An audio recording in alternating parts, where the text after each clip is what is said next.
Olá, tudo bem? Seja muito bem-vindo, seja muito bem-vinda ao Refazendo o Prato.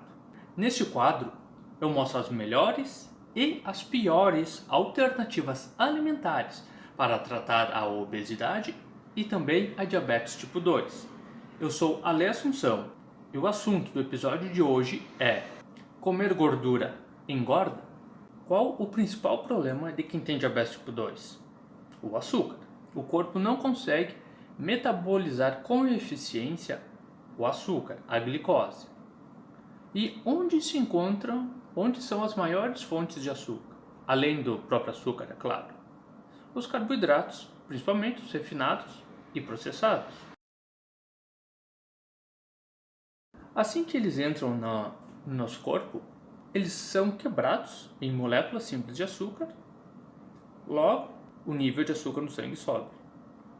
Se a pessoa quer controlar o nível de açúcar, diminuir essa glicose no sangue, qual é a maneira mais eficaz?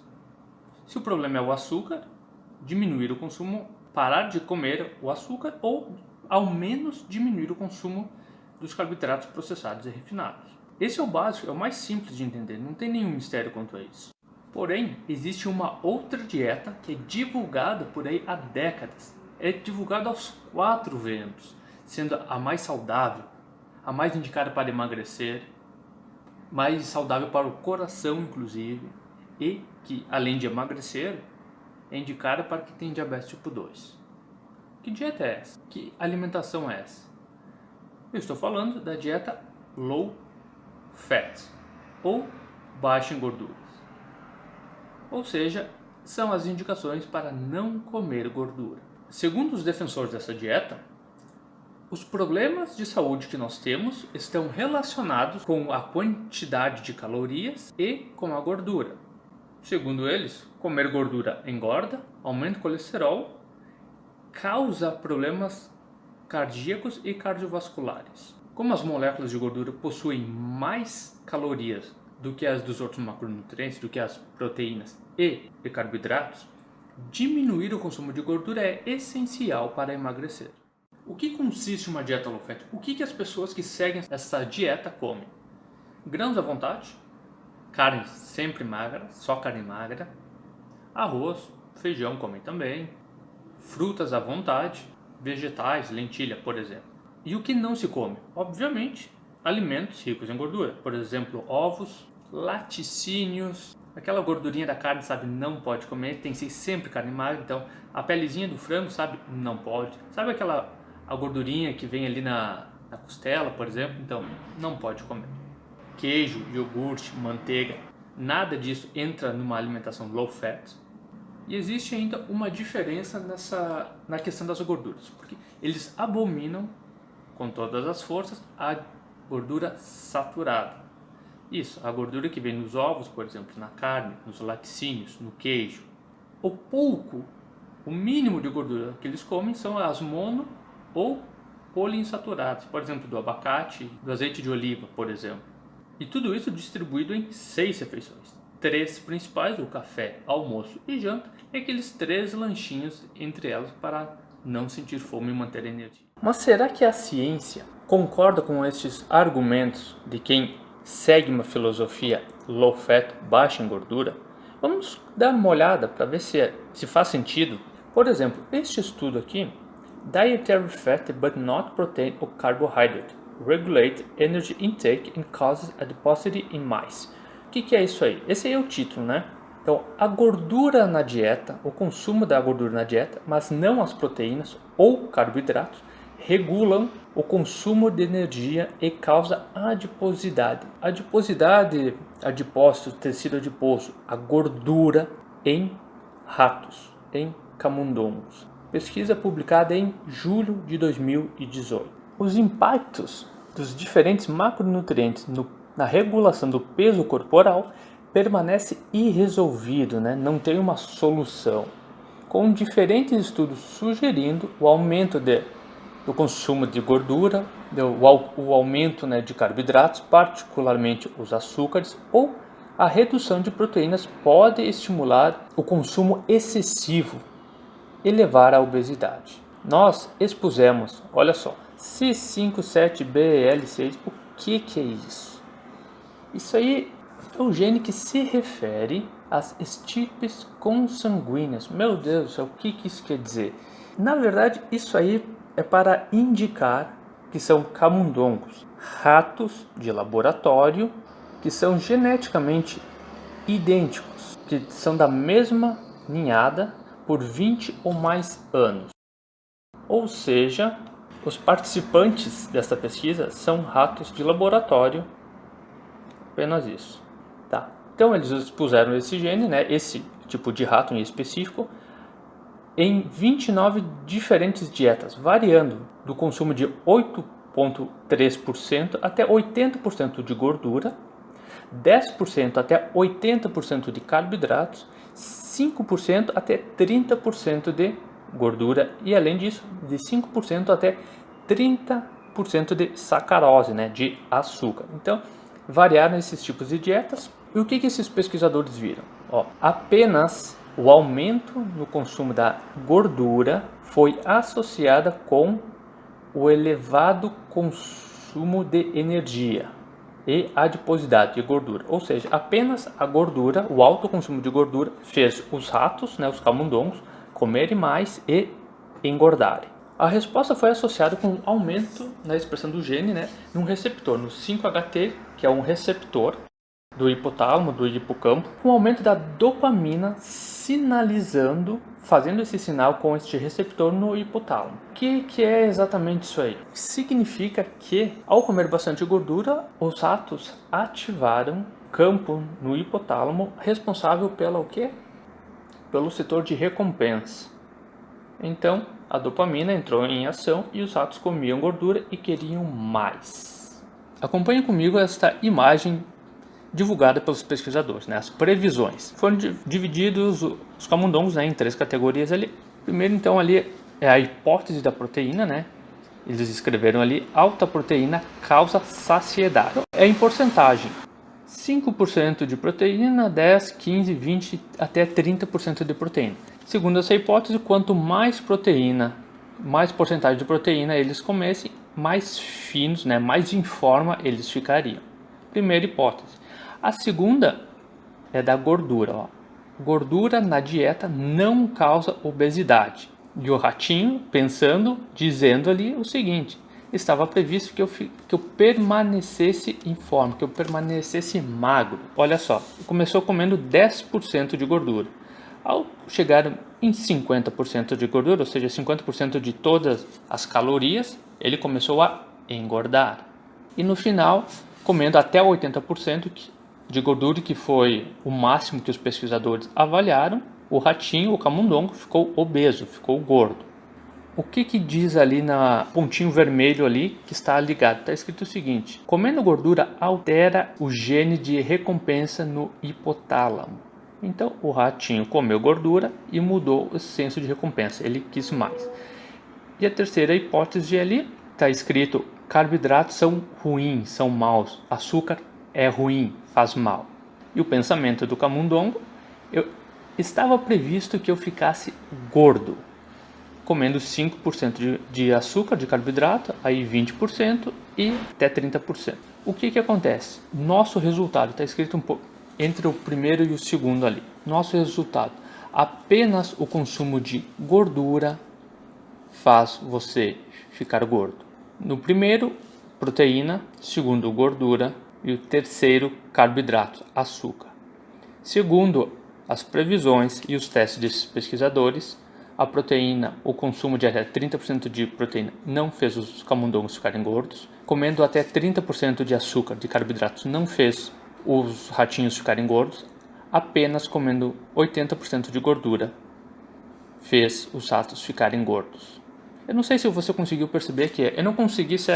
Eu tentei, mas não consegui aumentar a imagem, tá? A imagem só consegui deixar desse tamanho. Então, se você não conseguiu ver, me avisa nos comentários aqui abaixo. Voltei aqui. Conseguiu entender mais ou menos? Neste estudo, os pesquisadores alimentaram os ratos com até 80% do total de calorias de gordura. E isso causou a obesidade. Os ratos ficaram gordos ao comer 80% de gordura.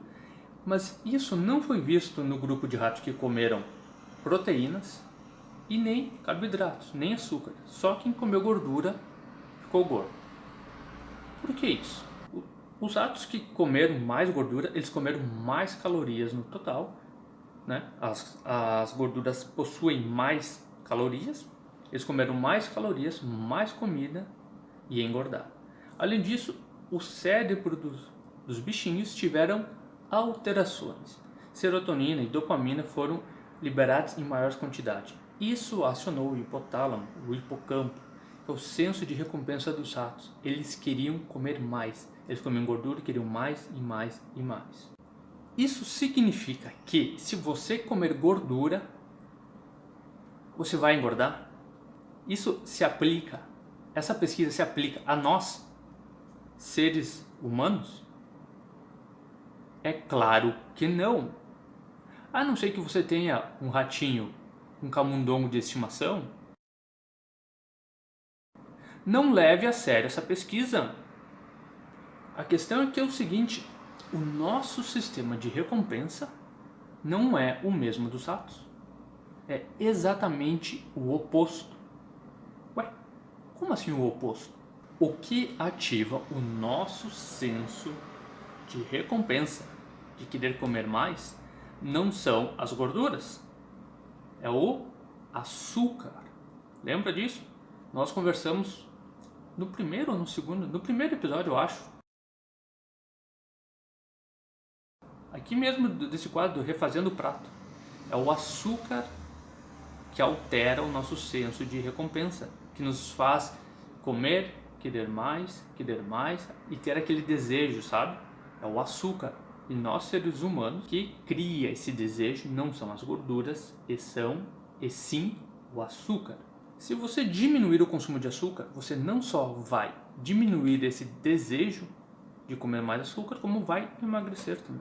Então, o que você pode levar deste estudo? Alimentar um rato com 80% de gordura vai fazer ele ficar gordo. Bom, segundo estudo aqui. Dessa vez, vamos ver em pessoas, em seres humanos, em mulheres mais especificamente. Nessa pesquisa aqui, 53 mulheres acima do peso, obesas, participaram deste estudo.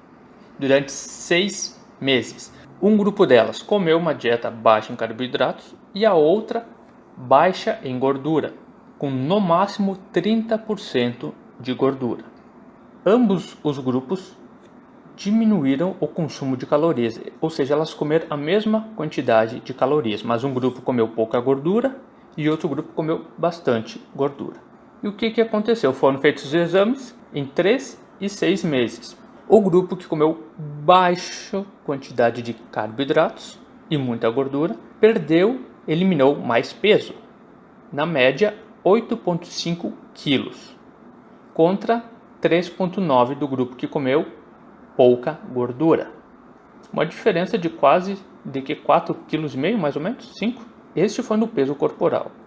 Só que a gordura mesmo, o grupo que comeu muita gordura emagreceu, perdeu 4,8 kg de pura gordura. Já o grupo que comeu pouca gordura perdeu apenas 2 kg.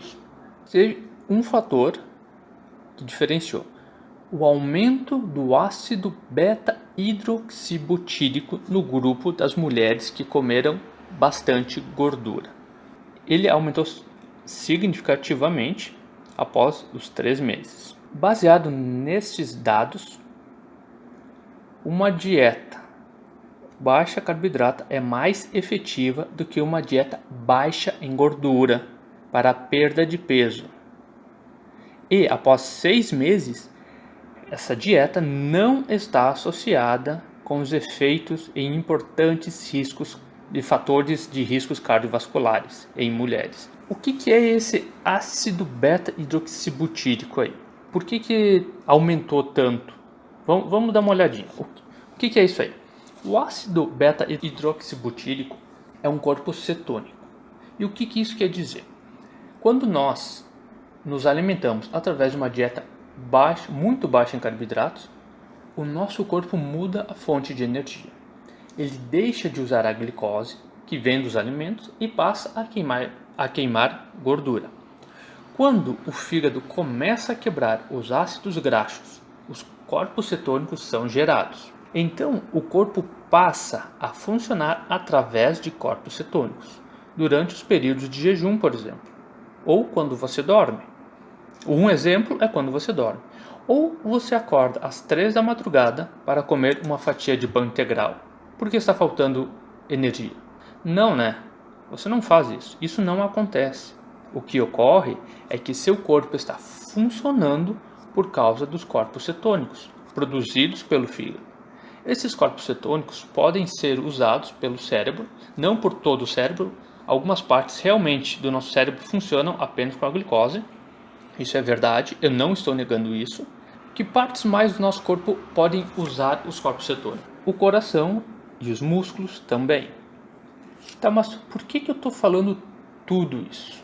Porque o ácido beta-hidroxibutírico é o corpo cetônico em maior quantidade criado pelo fígado. Do total de corpos cetônicos no nosso sangue, ele tem mais ou menos 78% do total. Em segundo lugar, vem o ácido acetoacético, com mais ou menos 20% do total de corpos cetônicos.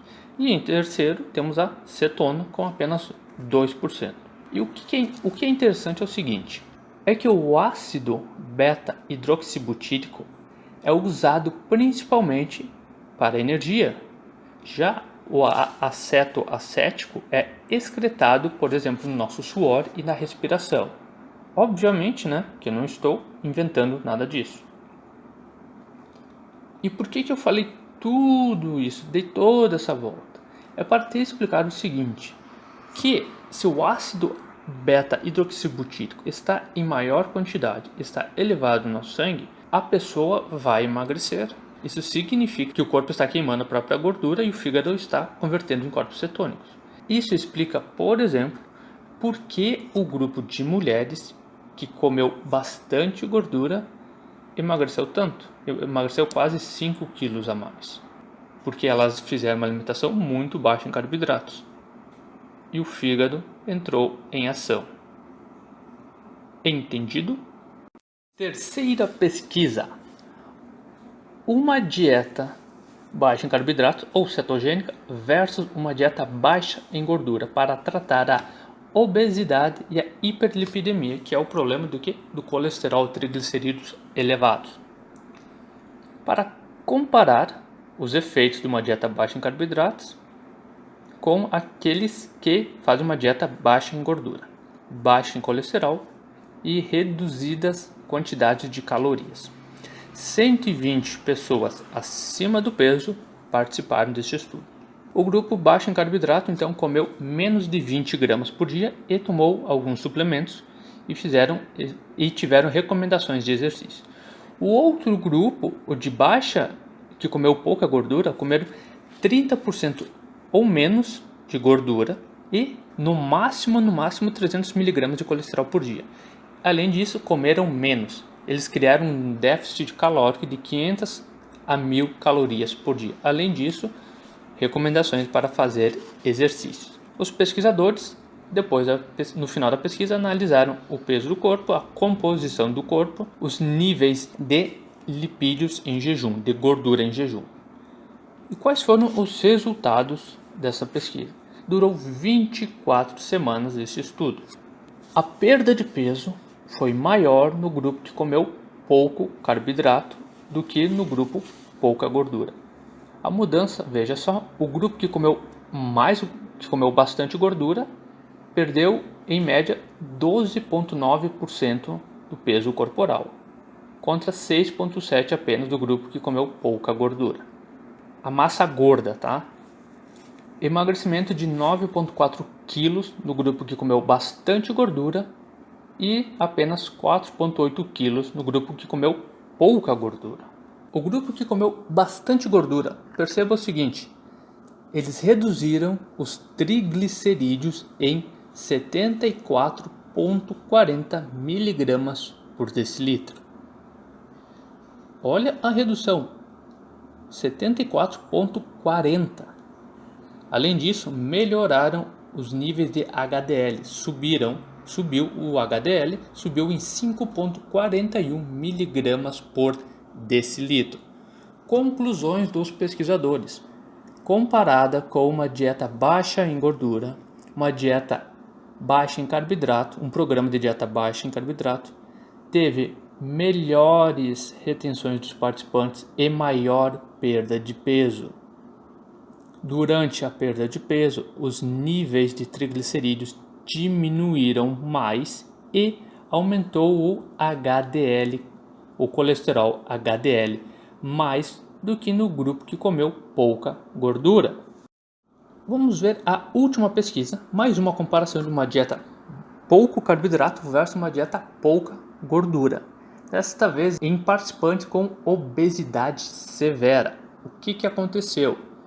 132 participantes obesos com o índice de massa corporal de 43, o que é muito elevado, com alta prevalecência de diabetes, 39%, e síndrome metabólica, 43%. Um grupo comeu pouco carboidrato e outro grupo comeu pouca gordura. Resultados: 79 participantes terminaram este estudo, essa pesquisa. O grupo da dieta baixo carboidrato perdeu mais peso do que aqueles que comeram pouca gordura. Em média, entre 5,8 e 8,6 quilos para o grupo de baixo carboidrato, contra apenas 1,9, no máximo 4,2 quilos. Ou seja, a pessoa que mais perdeu peso, que mais emagreceu no grupo que comeu pouca gordura, sequer chegou perto da pessoa que menos emagreceu no grupo que comeu muita gordura. Além disso, uma grande redução nos níveis de triglicerídeos, de 20 a 43% de redução, contra 4 a 31%. Além disso, a sensibilidade à insulina nos participantes que não tinham diabetes melhorou mais entre os participantes que comeram pouco carboidrato do que naqueles que comeram pouca gordura. Melhorou a sensibilidade entre 6 e 9% entre os participantes. O emagrecimento, a perda de peso no grupo que comeu pouco carboidrato foi fator independente de melhora nos níveis de triglicerídeos e sensibilidade à insulina. Então, os participantes melhoraram a sensibilidade à insulina e os níveis de triglicerídeos por causa do emagrecimento. Conclusões: pacientes com obesidade severa, com alto predomínio de diabetes ou síndrome metabólica perderam mais peso durante 6 meses numa dieta restrita em carboidratos do que numa dieta restrita em gordura e calorias, com relativa melhora na sensibilidade à insulina e níveis de triglicerídeos, mesmo depois dos pacientes terem parado, de emagrecer. Este então aqui foi o último estudo de hoje, comparando uma dieta pouco carboidrato com uma dieta pouca gordura. Concorda? Não concorda? O que achou dos resultados? Digita para mim aqui abaixo nos comentários. Agora voltamos para o vídeo. O que vimos até aqui? Dar muita gordura para ratos fazem eles comerem mais e ganharem peso. Os ratos ficam obesos. Segunda coisa, nós, seres humanos, o nosso sistema de recompensa não é a gordura que ativa, e sim o açúcar. E os resultados são o oposto. Quando a gente come mais gordura do que açúcar, quando o consumo de açúcar é pequeno, é bom frisar isso, não só emagrecemos, como diminuímos o nível de glicose, melhoramos a sensibilidade à insulina, uma redução incrível nos níveis de triglicerídeos. Os marcadores para riscos de doenças cardiovasculares, cardíacas, melhoram. Isso significa que comer gorduras saudáveis não nos causa doenças cardiovasculares. Para você saber os detalhes, tintim por tintim, dessas explicações do porquê comer gordura não causa problema no coração, assista o episódio anterior do Refazendo o Prato, que eu falei sobre ovos. O título do episódio anterior é Por que você não precisa ter medo dos ovos? Lá está bem detalhado por que de gordura não causar esses problemas no coração e mais os níveis de colesterol elevados. Tudo isso está explicado lá dentro. Lá você vai encontrar, por exemplo, por que comer ovos pela manhã e manteiga, fritar ovos na manteiga, por exemplo, no café da manhã, não vai te dar um ataque cardíaco, um ataque do coração. Se mesmo depois de todas essas pesquisas, esses estudos, essas provas, você não se convenceu, acha que realmente a gordura causa problemas no coração, aumenta o colesterol, faz mal, que engorda, não tem problema, tá tudo bem. Eu só preciso lhe dar alguns avisos antes sobre os efeitos colaterais de uma dieta low fat. Dieta baixa em gordura pode causar na sua saúde, no seu corpo. Existem muitos nutrientes que são essenciais para o nosso corpo, para a nossa saúde, que estão nas gorduras. Por exemplo, aminoácidos essenciais, vitaminas lipossolúveis essenciais. E por que isso? Por que essenciais? Porque o nosso corpo não pode fazer esses nutrientes. Eles precisam vir da nossa alimentação. Por exemplo, uma dieta baixa em gordura pode causar a deficiência em algumas vitaminas ou então a diminuição nos níveis de vitaminas importantíssimas, das lipossolúveis. Por exemplo, a vitamina A, vitamina E, D e a vitamina K. E o que isso acarreta? Quais são as consequências no nosso corpo se a gente tiver deficiência nestas vitaminas? Deficiência em vitamina A. O que a deficiência em vitamina A pode causar? Problema nos olhos, na visão, olhos secos, a cegueira noturna, problemas no sistema reprodutor, problemas com a fertilidade, tanto para homens quanto para mulheres. O sistema reprodutor fica comprometido. O sistema imunológico, que é o sistema de defesa do nosso corpo, fica com problemas se tiver deficiência na vitamina A. Dificuldades para curar, para fechar feridas. Feridas pós-cirúrgicas, por exemplo, elas vão demorar mais para se fechar se tiver deficiência em vitamina A. Você sabe o quão difícil é para um diabético curar uma ferida. Então imagina se ele tiver ainda mais a deficiência na vitamina A. O quão complicado vai ser ele fechar uma ferida. Além disso, a vitamina A é importante para a nossa pele, para combater, para lidar contra inflamações, por exemplo, as acnes. Vitamina D. Tem um vídeo exclusivo aqui no canal falando apenas sobre a importância da vitamina D para quem tem diabetes tipo 2. Eu vou deixar o link para você assistir depois. Mas só para você ter uma noção, uma ideia da importância dela, a vitamina D é de extrema importância para o nosso sistema imunológico, para lutar contra vírus, para manter os níveis de inflamações baixos no corpo. Além disso, ajuda também no quê? Na absorção de cálcio. Nos meses de inverno, onde tem pouca luz solar, principalmente nos países nórdicos, lá onde é frio mesmo, sabe? Onde tem pouco tempo de sol, pouca luz solar.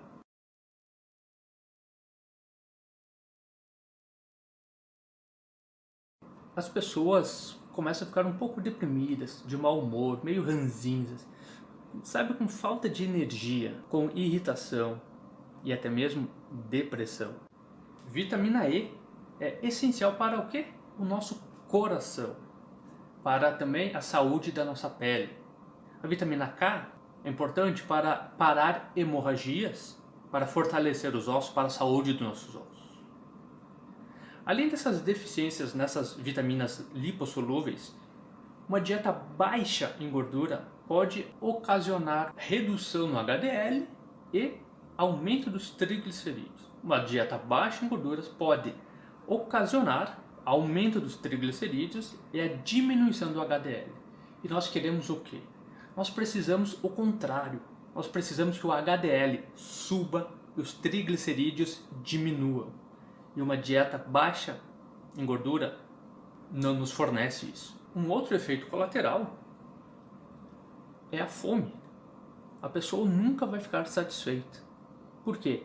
Além da falta de gordura, porque a gordura em si é um nutriente que nos proporciona uma maior saciedade. Quando a gente come gorduras saudáveis, de qualidade, nosso sistema tende a ficar cheio, a ficar satisfeito por longos períodos de tempo. Como se isso só não bastasse, se a pessoa vai comer menos gordura, ela vai invariavelmente comer mais carboidratos. E o que acontece? Se a pessoa come mais carboidratos, a glicose no sangue vai subir, a insulina vai subir e vai ter todo aquele problema com a leptina e a grelina. A pessoa sempre vai ficar com fome. O corpo vai continuar com fome porque está faltando nutrientes. Contudo, os efeitos mais devastadores poderá ser os problemas mentais. Como assim? O meu cérebro, o teu cérebro, o cérebro de cada ser humano, em sua imensa maioria, é composto por gorduras. Se você não está fornecendo gorduras para os neurônios, para a proteção dos neurônios, para a construção das redes cerebrais do cérebro, você vai ter problemas cognitivos. Não tem outra saída. Mais um detalhe. Você sabia, por exemplo, que uma dieta baixa em gordura, ela pode causar depressão e suicídio? Meu Deus do céu. Como? O quê? O que você está falando? Eu duvido que as pessoas, que os defensores da dieta do meu Deus do céu, não coma manteiga e ovos porque vão causar problema no coração, te falaram isso, não é mesmo? Será que essas pessoas sabem? Não, acho que você também não sabia, não é mesmo?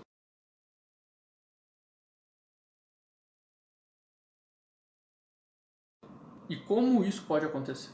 O colesterol ele é simplesmente essencial na formação de alguns hormônios, como por exemplo, o estrogênio. Quando uma mulher, por exemplo, entra na menopausa, tem períodos menstruais ou após dar à luz, o nível de estrogênio cai.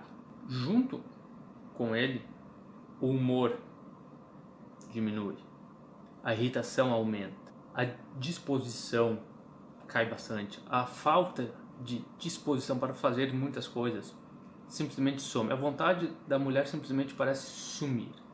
E em casos graves, pode levar à depressão. Isso tudo por falta de estrogênio. Testosterona, outro hormônio em que o colesterol é simplesmente fundamental. Testosterona é o principal hormônio masculino, certo? Ela dá a vitalidade, aquela masculinidade, a força, o vigor masculino. Sem isso, o homem pode experimentar baixa força, baixo senso de humor, né? A energia fica lá embaixo, a autoestima some, o homem fica muito mal-humorado. Isso pode ser falta de testosterona. Cortisol, o hormônio do estresse, precisa de colesterol para a formação do cortisol. Se não tiver colesterol para formar o cortisol, o corpo não vai saber lidar com o estresse. O corpo não vai saber o que fazer. Isso pode acabar em ansiedade. Serotonina. Precisamos de colesterol para a serotonina também, é um neurotransmissor. É responsável pelo bem-estar, pelo bom humor, pela aquela sensação leve, alegre, pela sensação de prazer, de recompensa. Se a pessoa tiver pouca serotonina, ela pode acabar com irritação, nervosismo, agressiva, impulsiva. E o resultado de tudo isso pode ser a depressão. A serotonina ela fica inativa até ser chamada, ser invocada para inibir algum impulso ou alguma ação. Por exemplo, combater pensamentos suicidas causados pelo excesso do estresse. Não existe colesterol nas plantas. Se você é vegetariano, ou você não come quase nada de gordura animal, verifique o seu nível de colesterol. Ele pode estar lá embaixo. E esta pode ser a razão pela qual você está com problemas no humor, com irritação, com ansiedade, talvez até mesmo depressão. Então por hoje era isso. Muito obrigado pela sua atenção, pela sua paciência. Se você gostou do vídeo de hoje, se as informações te ajudaram, contribuíram de alguma maneira para você, clica no curtir aqui abaixo, no joinha, que assim o YouTube entende que essas informações do vídeo foram importantes, foram relevantes para você. Então ele vai mostrar para mais pessoas. Se mais pessoas assistem os meus vídeos, maiores são as chances de eu poder ajudar elas também. Então, se essas informações realmente te ajudaram e você acha que elas podem ajudar mais pessoas, clica no botão curtir aqui abaixo, no joinha, ou então manda direto, compartilha direto com seus familiares, por exemplo. Muito obrigado e até nosso próximo conteúdo.